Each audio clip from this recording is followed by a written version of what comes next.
Olá amigos, olá irmãos, paz e bem para o teu coração, paz e bem para a tua vida. Seja sempre feliz, quero que você esteja em paz.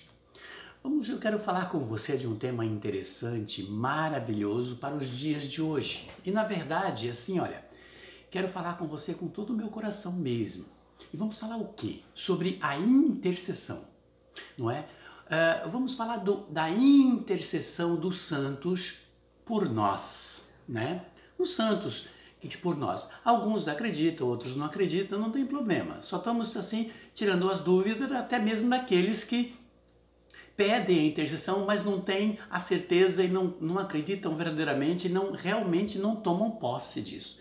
E para aqueles que têm alguma dúvida, vai ficar aqui um pouco de diálogo e de interação para com você. Então eu conto com o teu coração e conto assim, Deus conta com o teu coração, não é? Para que pelo menos ouça, né? E possa você estar tirando as suas dúvidas, ok?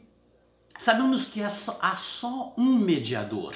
Nós sabemos que há só um mediador entre o céu e a terra, entre Deus e o homem. É um só mediador, como diz na carta de Timóteo, no capítulo 5, do versículo...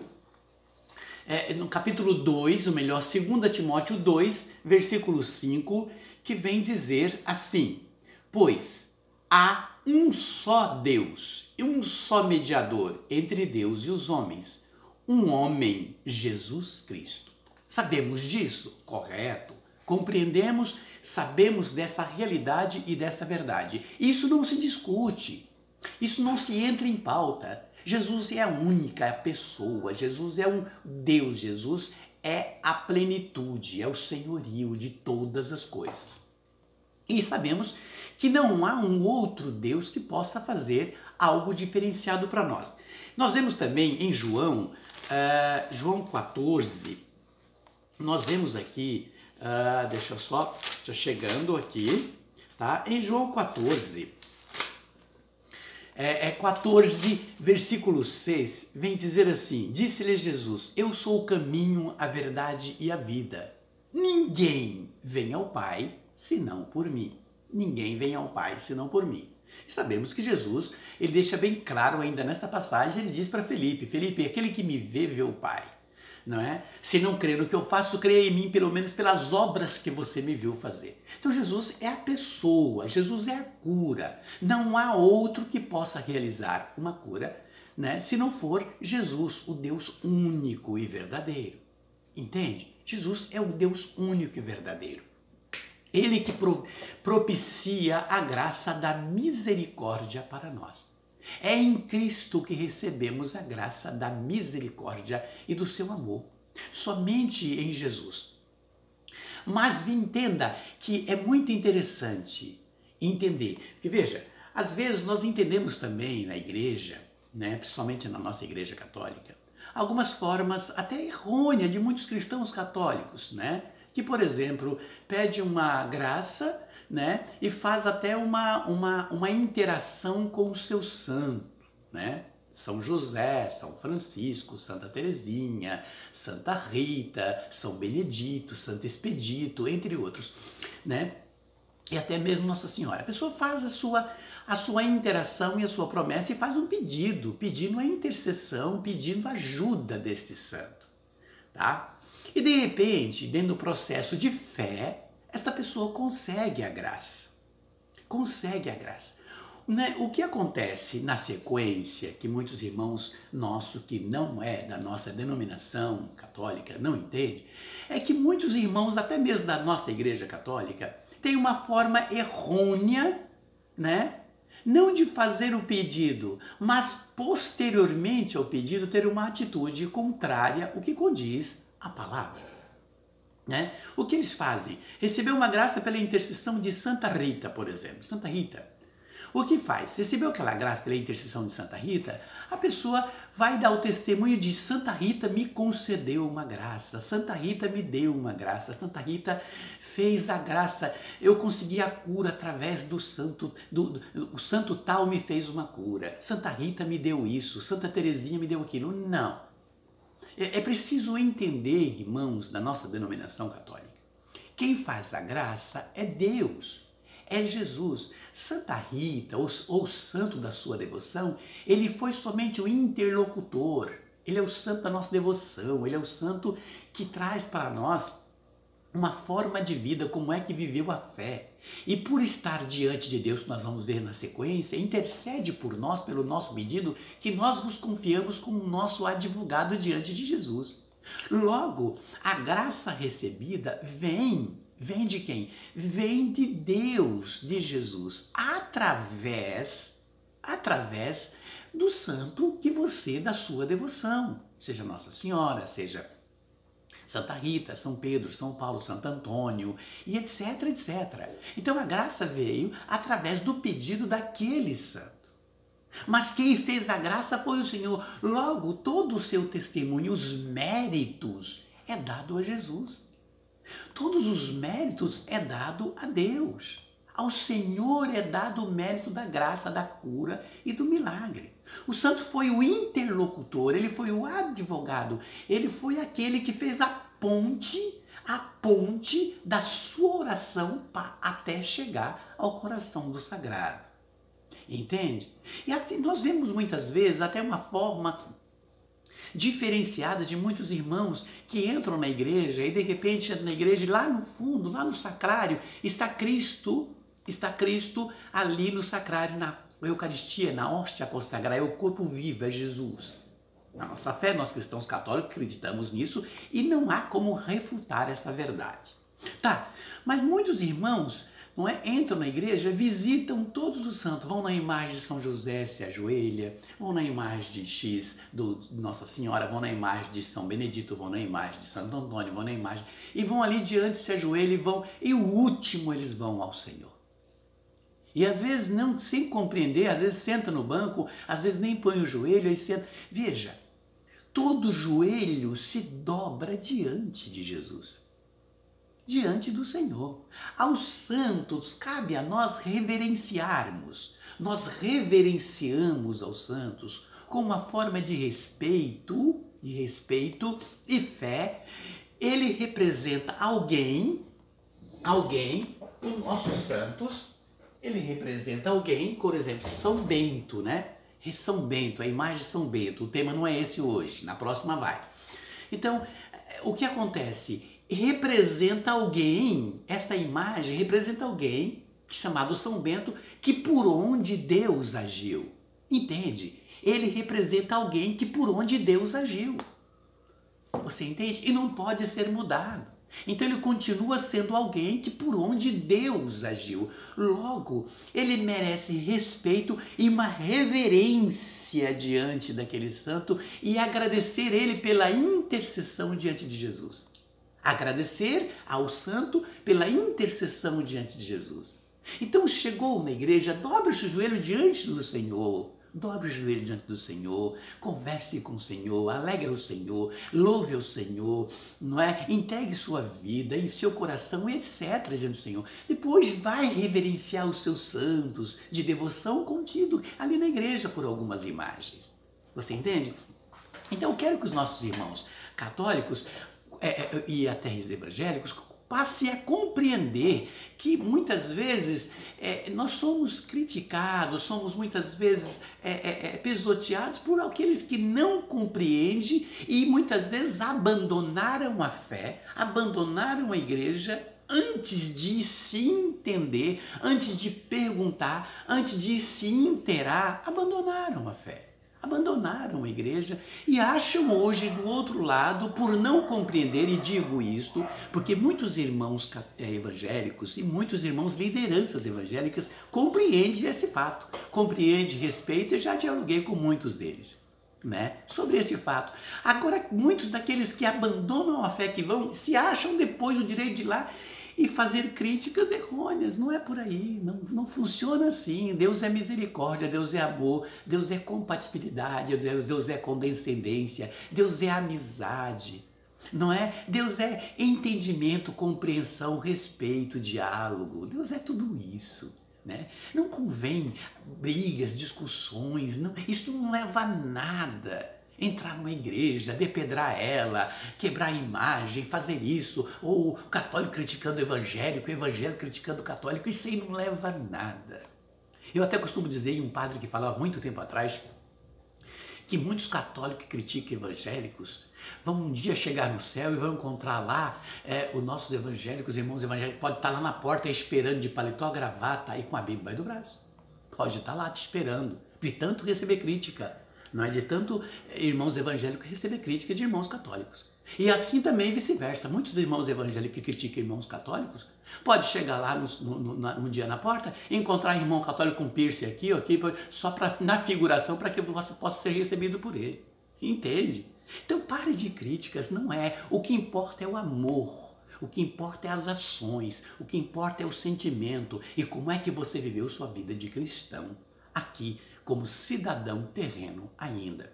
Então veja, dentro da igreja é muito importante compreender que muitos que entram e muitos até que estão dentro da igreja não entendem o sentimento de fé e como que se deve fazer e como que se coloca diante de um santo intercessor no qual você fez o seu pedido.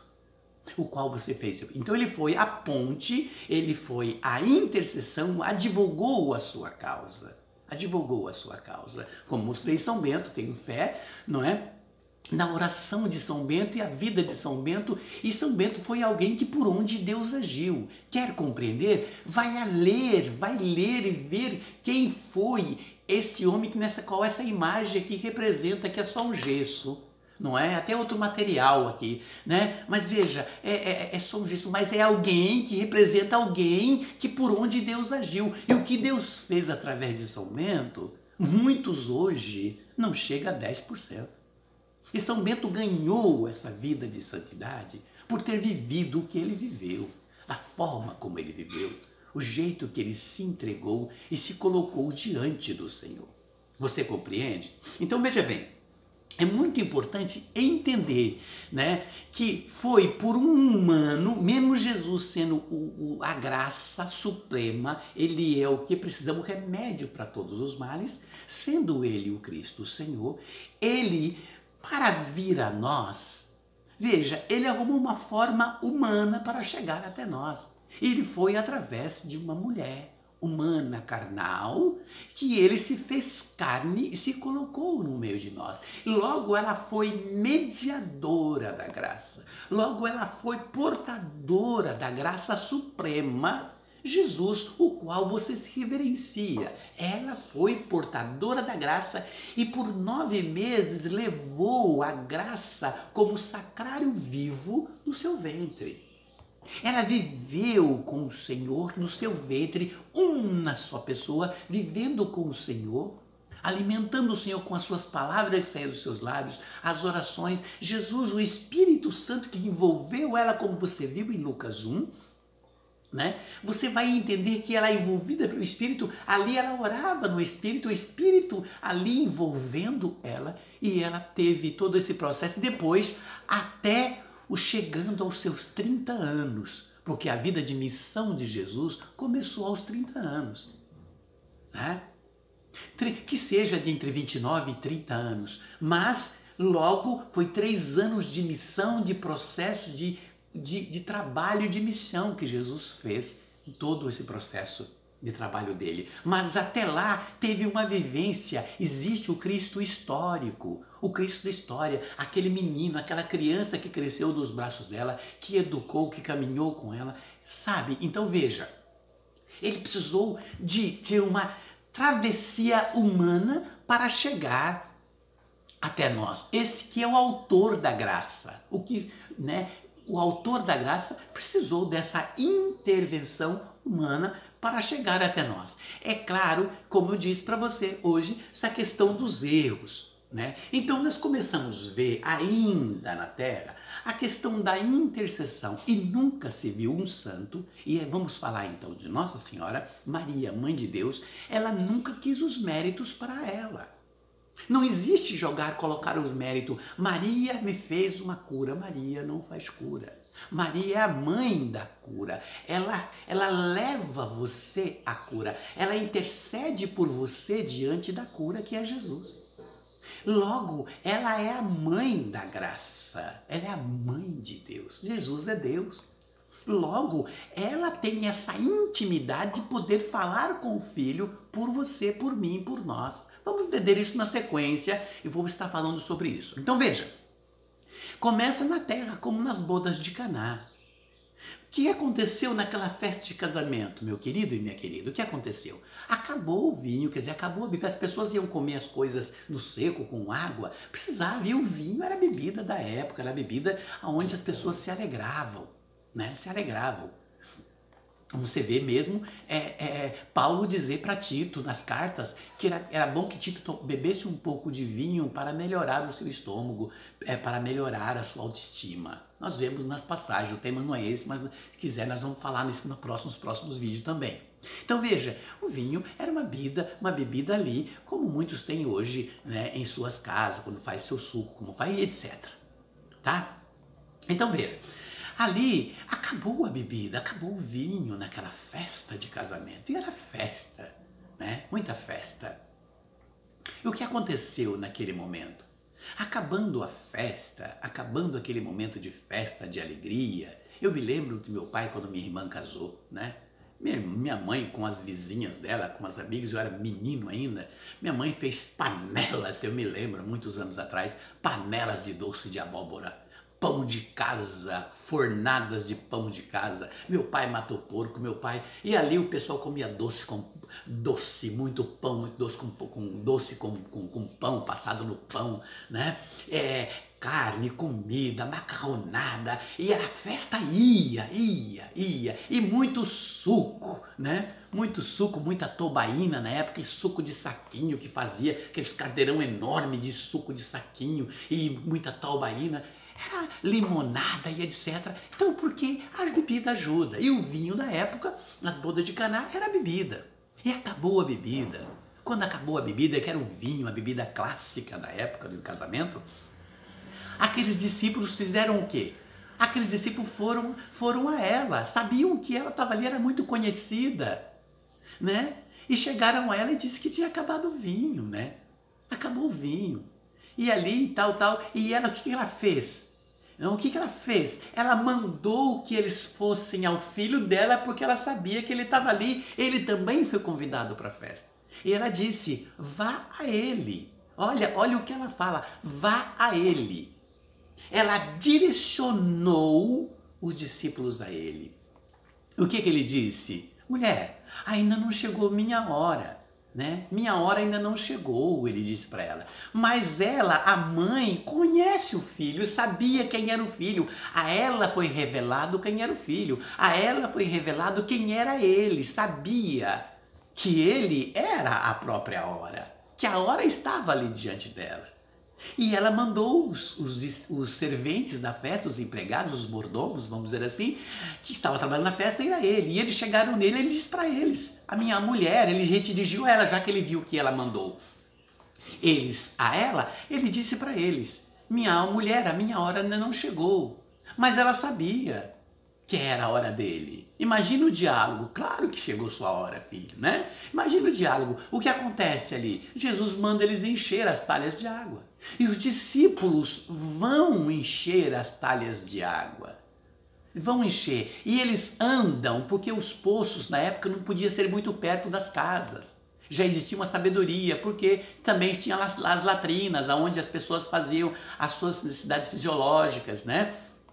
Então, o que acontecia? Era bem afastado. Era mais ou menos entre 600, 700 metros os poços aonde tirava a água. Era como o famoso Poço de Jacó. O famoso Poço de Jacó. Então, o que aconteceu? Eles iam buscar água. Agora, se eles iam buscar, eram 6 talhas, mais ou menos 600 litros de água que tinham que encher. Eles levaram a talha? Não, eles foram com vasilhas menores. Então, eles deram várias viagens. Qual era o diálogo desses serventes no caminho? Tá ficando louco aquele homem. E aquela mulher mandou ir a ele, né? A Maria mandou ir ao filho dela, só que ele manda encher de água. O que vão fazer? Mesmo assim eles estavam fazendo. Mesmo com certeza questionando. Acabou o vinho, ele manda encher de água. E vai algumas viagens até encher as 6 talhas de água. Né? Mas fizeram, mesmo questionando, mesmo não entendendo, fizeram o que o Senhor pediu. Terminando, o que acontece? Ele transforma a água em vinho. E o melhor vinho, segundo o mestre que estava ali, conhecedor de vinho. E que ele disse, o melhor vinho costuma se servir no final da festa. Tudo isso aconteceu pela intercessão dela. Ela levou eles a Jesus. E quando Jesus disse, mulher, minha hora não chegou, ali teve um diálogo, entende? Então veja, ela intercedeu por aquela festa, ela intercedeu por aqueles que vieram buscar ela uma ajuda. Ela não tinha ajuda nas mãos, mas ela era a mãe da ajuda, ela era a mãe da graça. A mãe da graça estava ali, a mãe do poder, a mãe do Deus vivo, estava ali. E ela logo foi a ele por aquela festa, por aqueles que o pediram. Você entende? Então isto é uma intercessão. Isto é uma intercessão. E nenhum mérito ela pediu para ela. Não foi a ela o mérito dado. E nem ela quis esses méritos. O que ela fez? Todo o mérito era do Senhor. Era do seu filho. Era de Jesus. Ela foi a interlocução entre o quê? Entre aquela situação lá e Jesus. Por que eles não foram até ele? Não é? Por que eles não já sabiam, que já tinham comentado tudo que estava acontecendo? Não foram a ela.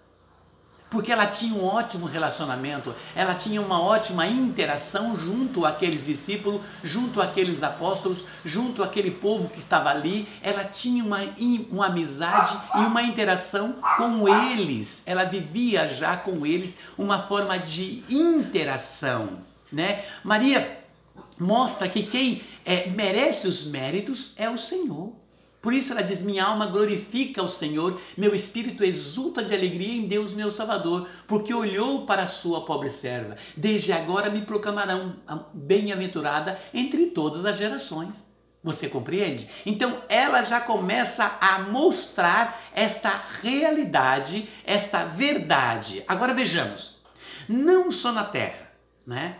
Mas também no céu, nós vamos compreender a partir de então essa intercessão e essa forma de interação que há entre os santos e nós, entre a terra e o céu, entre aqueles que estão junto de Deus e nós que militamos aqui ainda na terra. Por isso, quero passo a passo, com muita calma, com muito jeito, irmos interagindo dentro do que diz o Santo Evangelho sobre essa questão dos santos no céu e nós aqui na terra. E nós que estamos necessitando da sua graça e da sua misericórdia. Você compreende? Então assim, vamos nos interagir e vamos nos entender e ter uma forma de entretenimento para que não haja dúvida nessa forma de interação. Nós vamos começar a compreender e entender que o próprio Cristo, ele narra já, né, que há com ele no céu os santos. Ele narra já que há com ele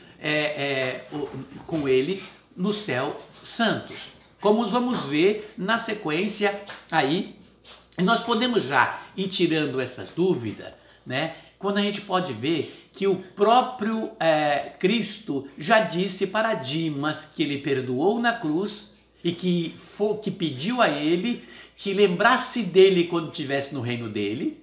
E Jesus diz para Dimas, hoje mesmo estará comigo no paraíso. Jesus, olhando o coração de Dimas arrependido naquele momento, disse, hoje mesmo estará comigo no paraíso. E vamos entender esses que ganham o paraíso, com quem eles se igualam. O que se torna no paraíso, esses que ganham o paraíso, porque Cristo não há diferenciação e mutação de palavra. Jesus disse: hoje mesmo estará comigo no paraíso. Dimas ganhou o céu e junto com Jesus está na palavra. E nós vemos em algumas igrejas que têm o denominado Igreja de São Dimas, né? São Dimas. Muitos já têm São Dimas por ele ter estado diante do Senhor, por ele ter tido uma conversão, uma mudança, ter ganhado a graça. Muitos aderem a São Dimas. E vamos entender a partir de São Dimas, que ganhou o céu no mesmo dia com Jesus. Nós vamos entender já essa interação e vamos ter um entendimento, um entretenimento nos próximos vídeos que virão. Ok? Então nos próximos vídeos nós vamos estar e vamos ter uma sequência, esse é o primeiro, e vamos estar tendo uma sequência já nos próximos agora. Ok? Então até o próximo vídeo, na sequência sobre os santos estamos no céu, intercede por nós no céu, não é? É uma verdade isso? É uma verdade? Eu digo para você, uma verdade nua e crua, mas vamos passo a passo para que você possa ir tirando as suas dúvidas. Ok? Um beijo e até o próximo vídeo. Fique atento, tem na sequência.